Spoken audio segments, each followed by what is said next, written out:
Good afternoon guys, মই হলো Qassam Assam বঙাইগাঁৱৰ পৰা। এতিয়া আমালোকে যাম ভলীবল ফিল্ড বনাবলৈ। এতিয়া তামোল গছ কাটিবলৈ যাম, মৰা তামোলকেইটা। এতিয়া তত ড্ৰাইভাৰটো উঠিলে, এতিয়া আমালোকৰ গাঁও হয়। ইফালে গাঁৱত মানে ব্লগ ভিডিঅ' বনাই আছোঁ। মানুহগিলা এনে চাই আছে, অট'মেটিকলি কেলেহে ব্লগ বনাই। মই বনাই আছোঁ মানে মোৰ ফ্ৰেণ্ড এটা ক'লে এই ব্লগ ভিডিঅ' বনাই ঘৰত বহি থাকে এনে। মই ইয়াতে পাৰ্মানেণ্টলি এতিয়া কাম কৰা নাই, এতিয়া স্কুল কামটো এৰি দিছোঁ, স্কুল পঢ়া বাদ দিছোঁ। এতিয়া গাঁৱতে কিবা এটা কাম কৰোঁ, অলপ কাম কৰি থাকোঁ। এইটো আমালোকৰ গাঁও। এতিয়া ইয়াতে আমালোকে ফুৰিছোঁ, সৰুৰ পৰাই ডাঙৰ হৈছোঁ। এতিয়া ইফালে যিটো আমালোকৰ হৈছে এইটো মছজিদ, আমালোকে এতিয়া গৈ আছোঁ। ইফালে যোৱাৰ ঘৰ পাম, এক্সিডেণ্ট হ'ব ধৰিছিলে, এতিয়া সেইটো পৰি যাব ধৰিছিলে।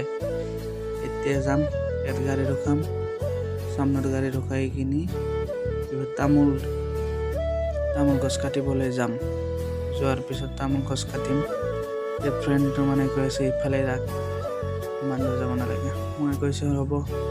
ইয়াৰ পৰা এতিয়া তাৰ ঘৰত যাম, আমাৰ কিবা দিদিৰ ঘৰ হয়। তাত ঘৰত যাই কিনি তামোল গছ এটা আছে, তাৰ পৰা লৈ আহিম। ব্লগটো চাই থাকা, ভাল লাগিব। এই আমালোকৰ বেষ্ট ফ্ৰেণ্ড সৰুৰ পৰাই ডাঙৰ হ'লে, লগত স্কুল পঢ়িছোঁ, ক্লাছমেট আছিল এইডাল। আৰু মই সেইটো আৰু সেইডাল আমালোকৰ পাতলু ছাৰ আগত লৈ গৈ আছে। তাৰ মানে ভলীবল খেলাত বহুত চখ। আৰু এইখিনি চাদা বনাই আছে, কি কৰি ভাত টাইম চাদাই বনাই থাকে। আৰু সি গৈ আছে, সি মানে ভলীবল খেলাই খুব পাগল। এতিয়া আমালোকৰ কিবা মামা দিদি ঘৰ, এইফালে যাম। এতিয়া বাগানত যাই কিনি এতিয়া লৈ আহিম এটা।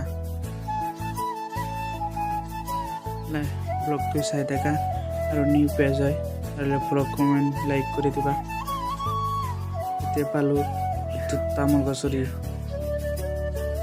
এতিয়া চাই আছে। এতিয়া আমালোকৰ কিবা দিদি ঘৰৰ ওচৰতে। এতিয়া মই এইটো হ'ল তামোল গছ, এইটো তামোল গছ এতিয়া উঠাই কিনি লৈ যাই কিনি ফিল্ডত লগাম।